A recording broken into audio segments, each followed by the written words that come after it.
77 మీటర్ల వెడల్పుతో 6 lane road మా హయాంలోనే. అది ప్లే చేయండి ఒకసారి, గడ్కరీ గారిని ఒకసారి పిలిపించి ఆయన ఏమన్నాడు ఒకసారి వినండి. మొదటి నుంచి పెట్టు. That is the making of 6 lane Vizag Port Highway మొదటి నుంచి పెట్టు. and NS16 near Bhogapuram. The important demand from the Chief Minister is with me. That is the making of 6 lane Vizag Port Highway and NS16 near Bhogapuram. The length is 55 km. Cost is 6,300 crore, and state is going to contribute for land and giving me some concession. I already request the Chief Minister and the Chief Secretary. They have given me the letter and also 157 acre of land for multimodal logistic park they are giving.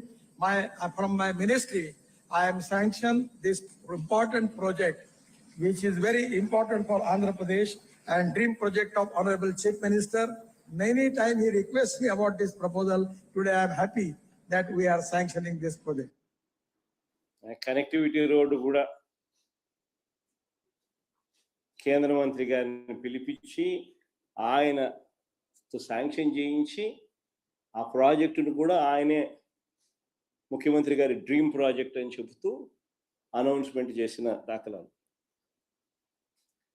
ఇటువంటి ఆశ్చర్యం ఏంటంటే, credit తీసుకోవాలని ఇంత తాపత్రయపడతా ఉన్న వీళ్ళు అసలు ఆ ప్రాజెక్టులో ఆ రోడ్డు దాని తర్వాత అడుగులు ముందుకేలా.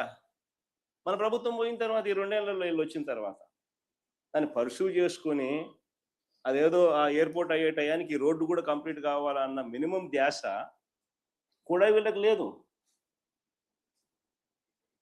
ఈరోజు ఎయిర్పోర్ట్ కంప్లీట్ అవుతా ఉంది, నెలలో బహుశా ఫ్లైట్స్ కూడా టేక్ ఆఫ్ అవుతాయి. పరిస్థితి చూస్తే రోడ్డు కనెక్టివిటీ కుంటు రోడ్డే. ఇప్పటికి అయిపోయిండారు మామూలుగా అయితే.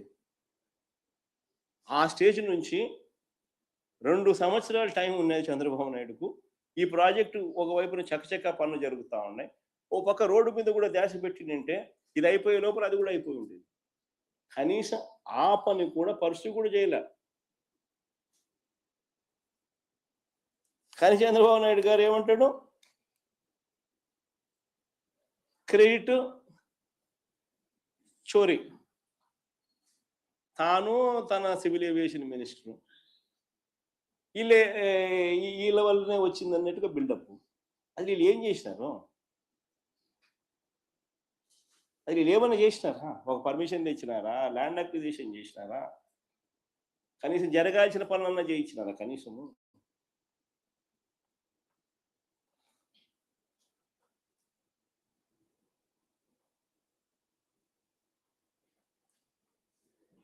చంద్రబాబు నాయుడు గారి మనస్తత్వం ఎలా ఉంటుందని అంటే, క్రెడిట్ వితౌట్ కాంట్రిబ్యూషన్. అది చంద్రబాబు నాయుడు గారి మనస్తత్వం. ఎవడో చేస్తే క్రెడిట్ మాత్రం తాను తీసుకునే దానికి ఏమాత్రం సంకోచం లేకుండా, కళ్ళార్పకుండా అబద్ధాలు అడగలుగుతాడు. సంకోచం లేకుండా క్రెడిట్ తన ఖాతాలోకి వేసుకుని ప్రతి ప్రయత్నం చేస్తాడు. ఇంక 3వ సబ్జెక్టులోకి పోదాం. పరిశ్రమలకు సంబంధించి కొన్ని వాస్తవాలు చెప్తా. ఇది కూడా బాగా ఇంట్రెస్టింగ్ సబ్జెక్ట్. ఒకవైపు ఇలా క్రెడిట్ చోరీ, ఒకవైపు చంద్రబాబు నాయుడు గారు ఏ రకంగా చేస్తాడు అన్నది మనకు ఇప్పటికే అర్థమవుతుంది.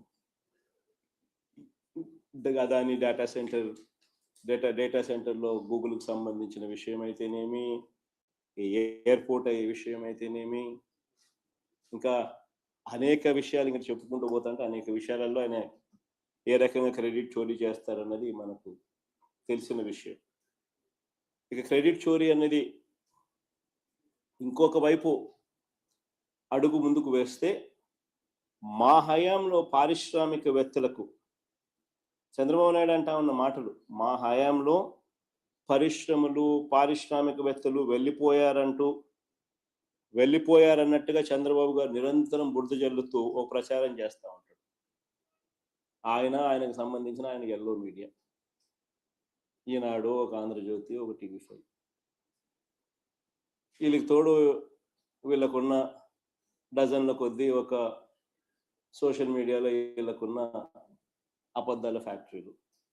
ఇదే పని మా హయాంలో అట పరిశ్రమలు పారిశ్రామికవేత్తలు వెళ్ళిపోయాయి అన్నట్టుగా, వెళ్ళిపోతున్నారు అన్నట్టుగా ఒక బిల్డప్, నిరంతరం బురద జల్లే కార్యక్రమం.